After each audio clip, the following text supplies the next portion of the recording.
होता है एक टाइम बुरा वक्त जिसमें आपको निंदा सहना ही पड़ेगा, उसमें आपको अपमानित होना ही पड़ेगा, उसमें आपको कष्ट भोगना ही पड़ेगा।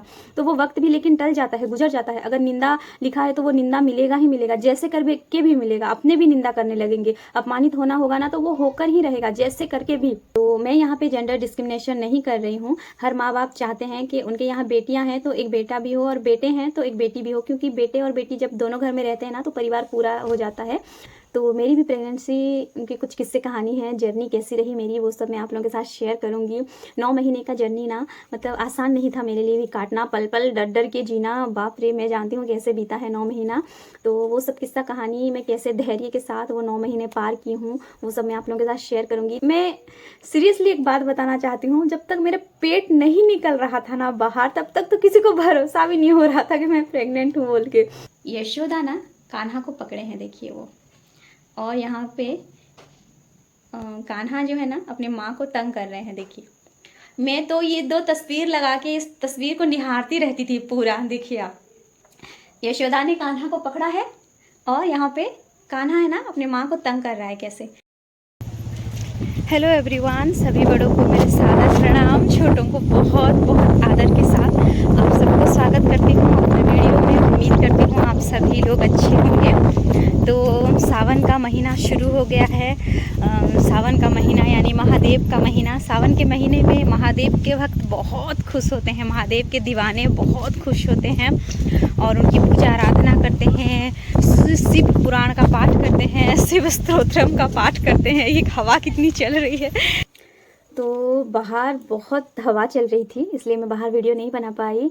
और मैं बोल रही थी कि सावन के महीने में महादेव के भक्त बहुत खुश होते हैं और व्रत रखते हैं, पूजा पाठ करते हैं, स्तोत्रम पढ़ते हैं, पुराण पढ़ते हैं, दान पुण्य करते हैं और मन्नतें रखते हैं। और भोलेनाथ भी इतने भोले हैं ना, इतने भोले हैं कि वो देव हो या फिर दानव हो, सबकी मनोकामना पूरा करते हैं, ऐसे हैं भोलेनाथ। तो आप सोचिए, कोई सच्ची श्रद्धा से अगर भगवान को पुकारते हैं, सच्ची श्रद्धा से, साफ हृदय से भगवान से कुछ मांगते हैं तो भगवान तो ज़रूर पूरा करेंगे उसको।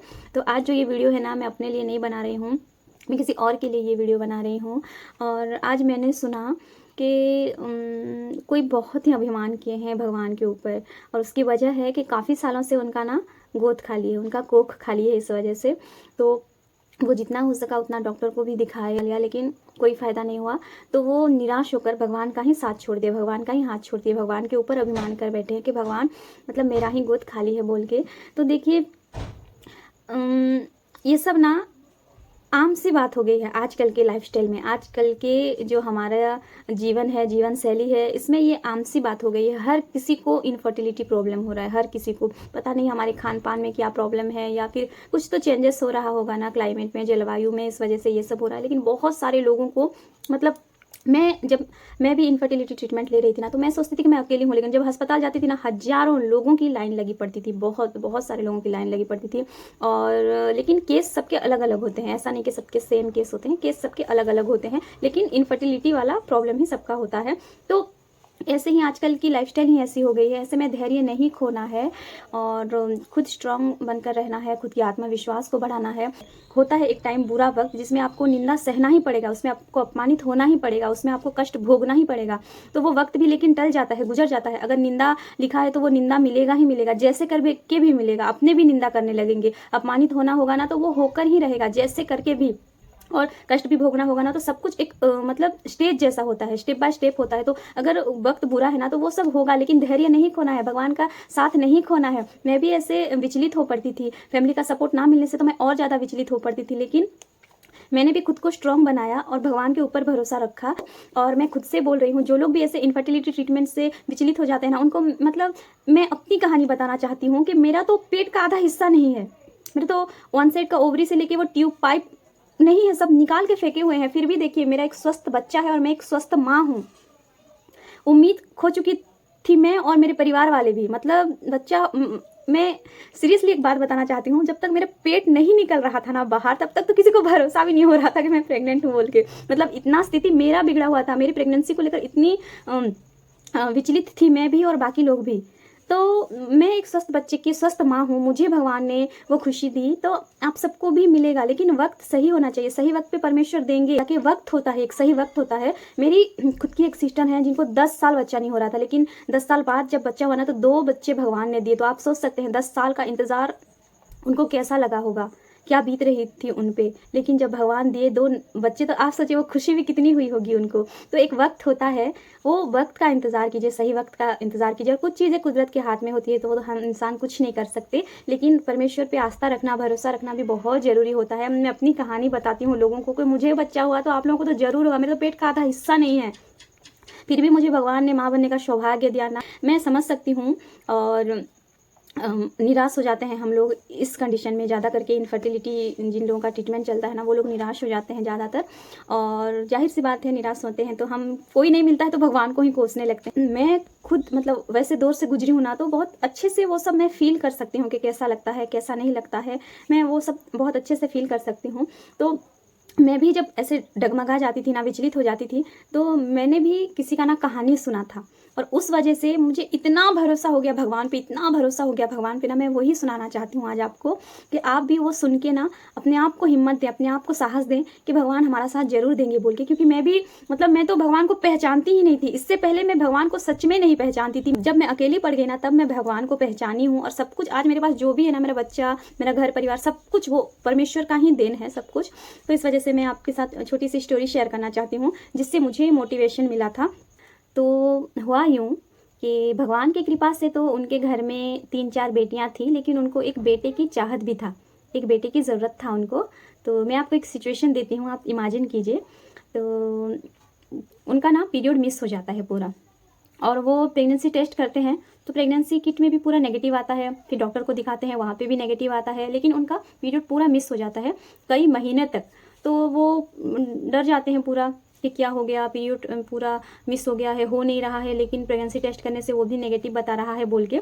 तो ऐसा बहुत दिन जाता है, वो डॉक्टर को दिखाते हैं, फिर भी वो नेगेटिव का नेगेटिव ही आता है। तो ऐसे कहीं वो शायद बाहर जाते हैं और बाहर टेस्ट कराते हैं लगभग 7-8 महीने बाद। तो उनको डॉक्टर बताते हैं कि आप प्रेग्नेंट हैं, और वो भी 1-2 महीने का नहीं, 7-8 महीने का प्रेग्नेंट है, मतलब 7-8 महीने का बच्चा उनके पेट में है। और वो दिख कैसे रहे हैं, एकदम नॉर्मल। जैसे मुझे कोई बताएंगे ना कि आप 8 महीने के प्रेग्नेंट हो, तो मैं तो पूरा शॉक हो जाऊंगी कि मतलब कैसे, मैं तो नॉर्मल हूँ, कोई सिम्टम्स नहीं है, कोई चेंजेस नहीं हो रहे हैं, ना ही पेट निकले हैं, तो कैसे मैं प्रेग्नेंट हो सकती हूँ। जैसे मैं मतलब सदमे में चले जाऊंगी ना, वैसे वो भी सदमा में ही चले गए थे कि कैसे ये हुआ बोल के। सभी लोग मतलब 7-8 महीने का प्रेगनेंसी थोड़ी ना मजाक है, कोई बोल देंगे डॉक्टर, तो बच्चा कहाँ है, 7-8 महीने तक बच्चा कहाँ है, 7-8 महीने तक तो बच्चा पैदा हो जाते हैं, पेट कितना बड़ा निकल जाता है, बच्चा कहाँ है 7-8 महीने का, बच्चा भी पेट में नहीं होता है, पेट भी बड़ा नहीं होता है। तो वो पूरा शॉक में चले जाते हैं। और फिर डॉक्टर उनको बताते हैं कि बच्चा जो है ना, वो पेट की किसी नली में धंस गया है, और उसकी जो आयु है, मतलब वो जो फीटस है ना, उसका जो आयु होता है वो 7-8 महीने का होता है। मतलब 7-8 महीने का बच्चा उनके पेट में किसी नली में धंसा हुआ था। फिर डॉक्टर उसको बाहर निकालते हैं दवाई देकर, और उसको मतलब जो हमारा यूट्रस होता है ना, वहाँ पे उसको प्लेस करते हैं, और फिर दवाई देते हैं। तो वो बच्चा जो होता है ना, वो विकसित होता है, और वो बढ़ने लगता है पेट के अंदर में। तो 1 महीने के अंदर ही उनका पेट फिर दिखाई देने लगता है। तो आप सोच सकते हैं मतलब एक कैसा करिश्मा था भगवान का। 7-8 महीने तक बच्चा पेट में रहता है, किसी नली में धंसकर भगवान ने उसको जीवित कैसे रखा था वहाँ पे। मतलब कैसी लीला थी भगवान की कि वहाँ पे उसको जीवित रखा था भगवान, 8 महीने तक संभाल कर रखा था भगवान ने उसको, और वहाँ से फिर स्वस्थ करके बाहर निकाले डॉक्टर लोग। मतलब पेट में जहाँ बच्चा रहना चाहिए वहाँ रखे, उसके बाद दवाई दिए, और फिर बच्चा बड़ा हुआ, ग्रोथ हुआ उसका, और 9 महीने में उसका डिलीवरी हुआ। स्वस्थ बच्चा, स्वस्थ लड़का एक, तो जिसकी उनको चाहत थी ना, वो मिला उनको। तो आप सोचिए भगवान कैसा करिश्मा करते हैं ये, कि पेट में किसी नली में बच्चा धंसा हुआ है 8-9 महीने तक, और वो जिंदा है। और उनके फैमिली वालों को पता चला कि वो प्रेग्नेंट है बोल के, वो जिसको बीमार समझ के इधर उधर दिखा रहे थे ना, एक्चुअली वो प्रेग्नेंट थे। उनको भनक तक नहीं लगी, किसी को भनक तक नहीं लगी। आप सोचिए कि भगवान का कैसा करिश्मा है ये। मतलब भगवान ने क्यों ये सब किया, क्यों इतना कुछ, मतलब भगवान वो जो षड्यंत्र भगवान क्यों किए। शायद मुझे ऐसा लगता है कि उनको पता चल जाता अगर, तो अभी भी शायद लड़की होगी बोल के वो कोई दवाई ववाई खा देते, उनका मिसकैरेज हो जाता, एबॉर्शन करा लेते, शायद ये होता, इस वजह से ही भगवान ने जानबूझकर वो षड्यंत्र किया और बच्चे को छुपा के रखे इतने दिन, और जब उसको लाए ना मतलब सबके सामने, तो मतलब जैसे कि कोई कुछ अभी बच्चे का बिगाड़ नहीं सकता, मतलब कोई अगर अबॉर्ट करना चाहे भी तो अबॉर्ट नहीं कर सकते थे, और उनको मतलब दिया भी तो एक सरप्राइज, मतलब तोहफा, एक लड़का जिसकी उनको चाहत थी ना वो उनके गोद में दिया। आप सोचिए, मतलब क्या ही बताऊं मैं, ऐसा करिश्मा है भगवान का, ऐसे ऐसे खेल खेलता है भगवान।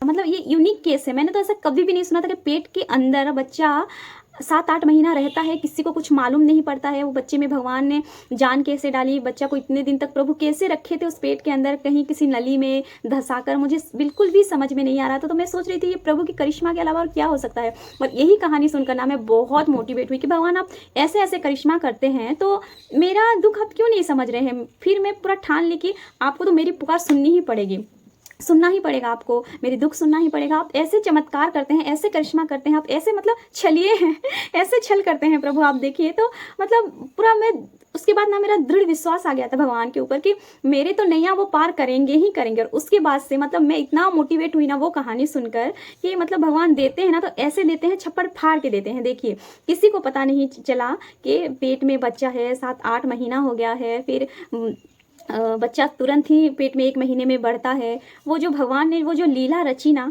उसके लिए मैं प्रभु को मतलब मैं आज भी वो याद करती हूँ। और मैं अगर वो कहानी मेरे सामने नहीं आता ना तो सच में मैं भी टूट पड़ी होती और मैं भी अब भगवान का हाथ छोड़ दी होती कि नहीं होता है कुछ भी, भगवान को बुलाने से जो होना होता है ना वही होता है बोल के मैं ऐसा सोचती। लेकिन उसके बाद से मैं भगवान को पहचानी है। ऐसे होते हैं भगवान, जब जिसको जिस चीज़ की ज़रूरत होती है ना वो तभी देते हैं उनको। जैसे हम माँ बाप अगर बच्चा कुछ जिद करे मांगे तो हम सोचते हैं ना कि वो बच्चे के लिए ठीक है या नहीं बोल के, वैसे ही परमेश्वर हमारे बारे में सोचते हैं कि जिस वक्त हम मांगते हैं वो वक्त हमारे लिए सही है या नहीं है बोल के। मैं ये जो बताई हूँ वो मतलब कोई मनगढ़ंत कहानी नहीं, एक सच्ची कहानी है। और मैं जब उस बच्चे को देखी ना तो मुझे ऐसा लगा कि मैं भगवान के साक्षात किसी रूप को ही देख रही हूँ, जैसा मुझको लगा। मैं पहली बार जब उस बच्चे को देखी थी और मैं मन ही मन बहुत हंसी थी कि मतलब ये सब भगवान की लीला होते हैं क्या, ऐसे ऐसे खेल रचते हैं क्या बोल के। तो ये जो अभिमान किए हैं ना भगवान के ऊपर, तो ये अभिमान करने का वक्त नहीं है। ये तो सावन का महीना है, भगवान की आप पूजा आराधना कीजिए, भगवान को मन्नत मांगिए। और हो सकता है कुछ दिन लेट हो रहा होगा लेकिन वो ज़रूर देंगे, ज़रूर देंगे, आपकी गोद में बच्चा ज़रूर आएगा। और ये वीडियो जो लोग देख रहे हैं ना, अगर आपके आसपास या फिर आपकी जान पहचान में कोई भी ऐसे इनफर्टिलिटी ट्रीटमेंट ले रहे हैं ना तो उनको आप मोटिवेट कीजिए आप प्लीज़, क्योंकि ये ना आजकल सबके साथ हो रहा है। तो मेरी भी प्रेगनेंसी की कुछ किस्से कहानी है, जर्नी कैसी रही मेरी वो सब मैं आप लोगों के साथ शेयर करूँगी। 9 महीने का जर्नी ना मतलब आसान नहीं था मेरे लिए भी काटना, पल पल डर डर के जीना, बाप रे मैं जानती हूँ कैसे बीता है 9 महीना। तो वो सब किस्सा कहानी मैं कैसे धैर्य के साथ वो 9 महीने पार की हूँ वो सब मैं आप लोगों के साथ शेयर करूँगी। भगवान ने ना मेरे लिए मतलब कवच बना दिया था, पूरा कवच बना दिया था। और ये मैं मेरा सीना ठोक के बोलती हूँ, भगवान ने मेरे लिए कवच बनाया, पूरा कवच बनाया। मेरी स्टोरी तो मतलब डेंजरस तो थी ही लेकिन हॉरर था मेरा प्रेगनेंसी जर्नी ना दोस्तों, हॉरर था। और मैं इसलिए भी शेयर नहीं करती हूँ किसी के साथ कि वो बिलीव ही नहीं करेंगे, विश्वास ही नहीं करेंगे कि ऐसा सच में हुआ होगा क्या बोल के। तो सिर्फ डेंजरियस ही नहीं था मेरा, हॉरर भी था मेरी प्रेगनेंसी जर्नी। फिर भी भगवान ने मुझको बचाया, वहाँ से उद्धार किए प्रभु मुझे। मैं आपको दिखाती हूँ, मैं एक ना तस्वीर में देखती थी, देखिए वहाँ पे एक फोटो होगा, यशोदा ने कान्हा को पकड़ा है, पता नहीं दिख रहा होगा या नहीं। मैं लाइट चला देती हूँ, लाइट क्या मैं फैन चला दी पूरा। देखिए वहाँ पे यशोदा ना कान्हा को पकड़े हैं, देखिए वो। और यहाँ पे कान्हा जो है ना अपने माँ को तंग कर रहे हैं, देखिए। मैं तो ये 2 तस्वीर लगा के इस तस्वीर को निहारती रहती थी पूरा। देखिए आप, यशोदा ने कान्हा को पकड़ा है और यहाँ पे कान्हा है ना अपने माँ को तंग कर रहा है कैसे। मैं ये 2 तस्वीर में पूरा देखती रहती थी और मैं सोचती थी हमेशा कि मेरे घर भी कब ऐसे लल्ला आएगा और मैं उस लल्ले को ऐसे गोद में पकड़ूंगी, कब मेरा बच्चा मुझको ऐसे तंग करेगा, ये सब मैं सोचती थी। और वो सचमुच वो हुआ मेरे साथ। मैं इसलिए बोल रही हूँ कि उसके ऊपर भरोसा रखिए, परमेश्वर के ऊपर भरोसा रखिए, भगवान के ऊपर भरोसा रखिए और ना वो सब कुछ सही कर देंगे, सब कुछ सही कर देंगे। बस भरोसा रखने की ही बात है, सब कुछ सही कर देंगे वो।